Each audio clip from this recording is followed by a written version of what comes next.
Hi, this is Dave, and I thought it'd be interesting to do a different type of video in the coaching journey. And I'm going to be reviewing or putting together a 6-week intro to pickleball for the Norwich Fitness Center.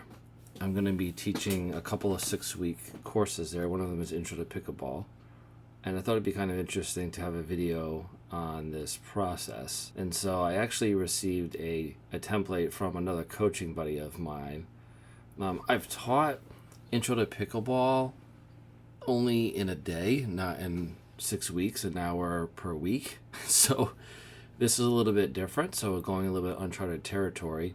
Not that I can't do it. It's just doing what I've been doing, just spreading it out over 6 weeks.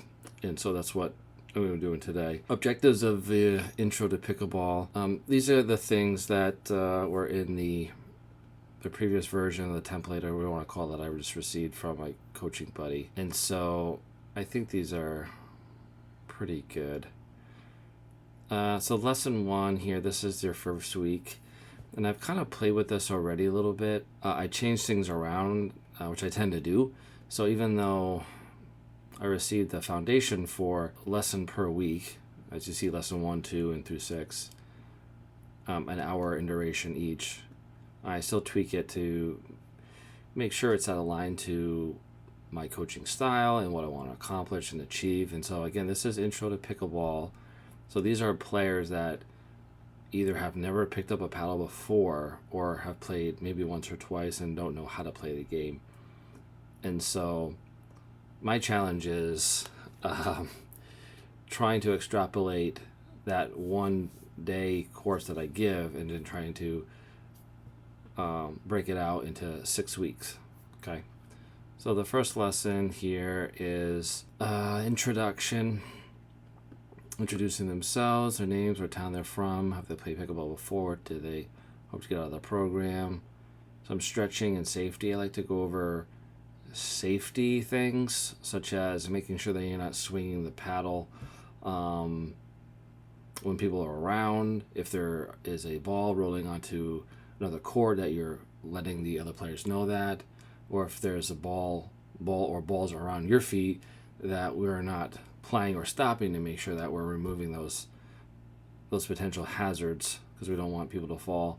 Another safety thing is making sure that we're moving correctly as well in the court, so proper footwork, which we'll be getting into a little bit further down here. So do some stretching, and we'll do a little safety briefing as well.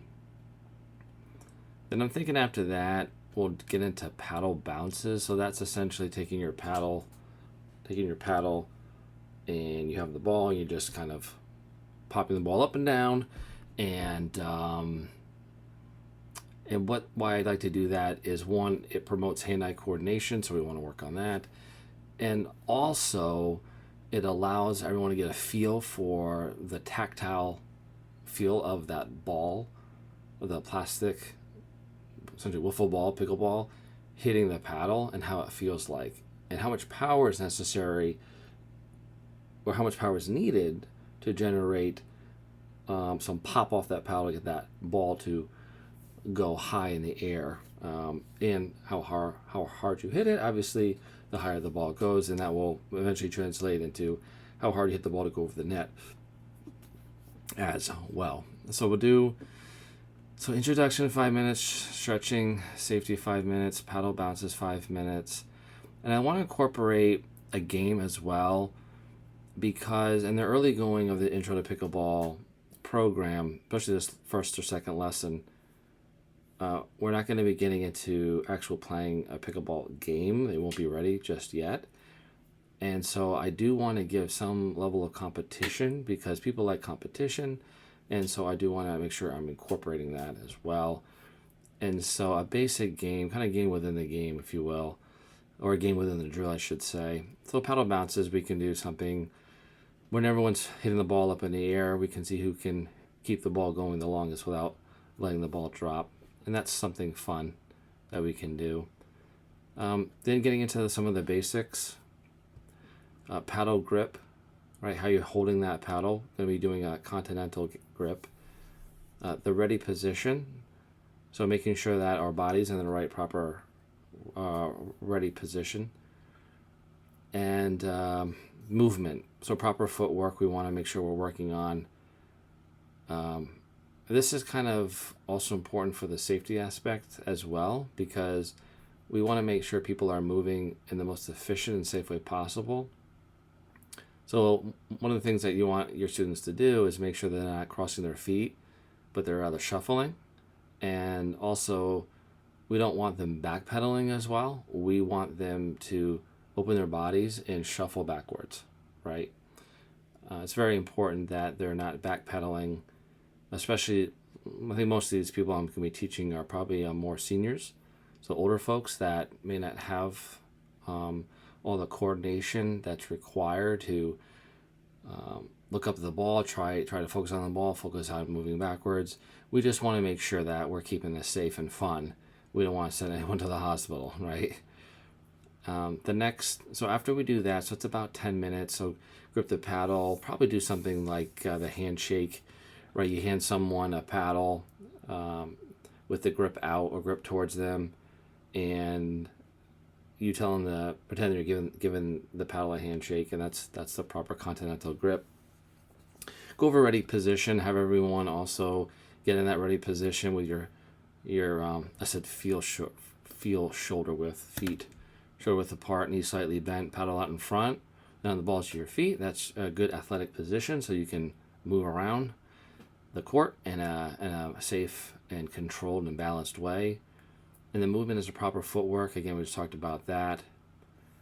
And the proper footwork is staying in that athletic stance while moving. And that's the challenge that we want to pose to the players, and really focus on a low center of gravity so we're not falling over. We want to stay balanced, give our bodies in control the best that we can.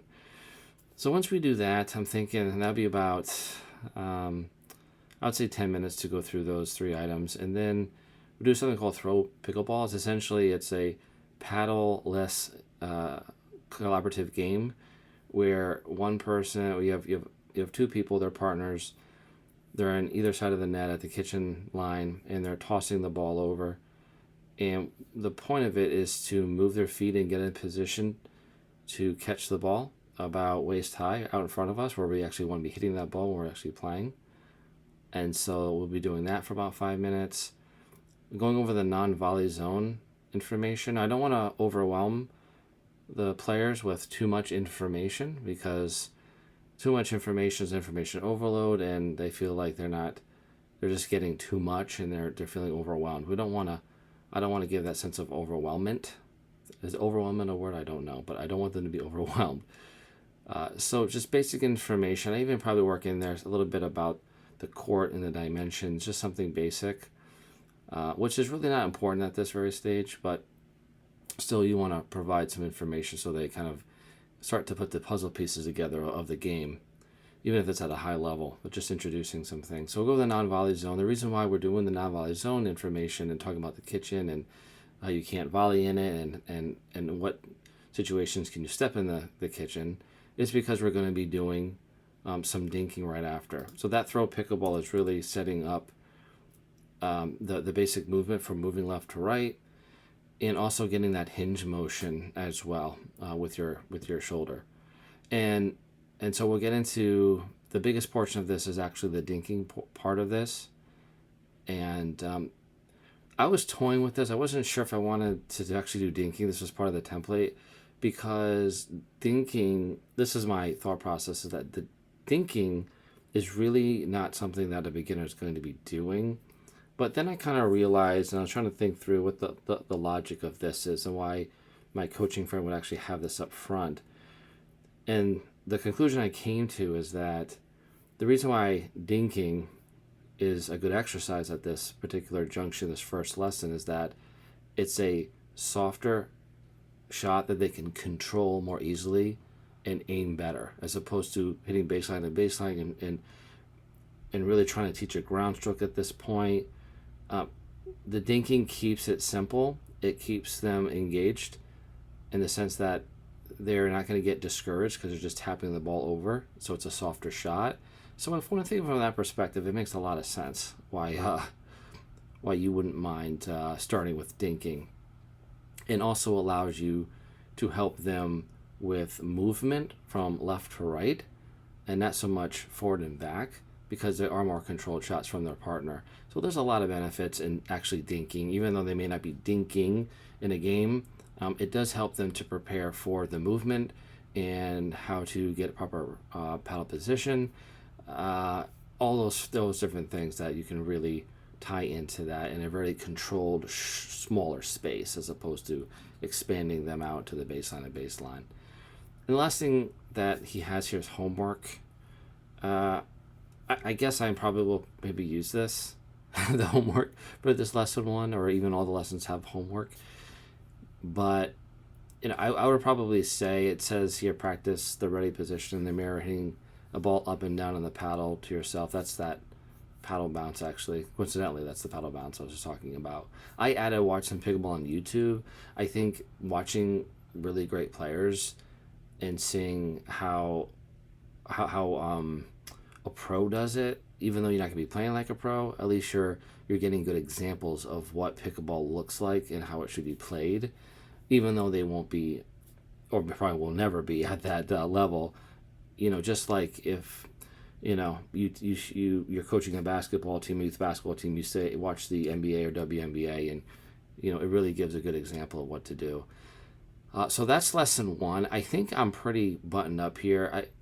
I'll probably do a different video in lesson two if this video gets any views. I don't know, but there's a little what goes into the thought process of trying to do this and trying to create this lesson plan, and a little bit more not as exciting as a video, but it does give you a little bit of insight into the thought process and logic of a pickleball coach trying to figure out how to build a program in this particular capacity. And in this context, it's a 6-week program, 1 hour a week for brand new players intro to pickleball. So hope that was helpful. If you didn't have any questions, let me know. Have a good rest of your day.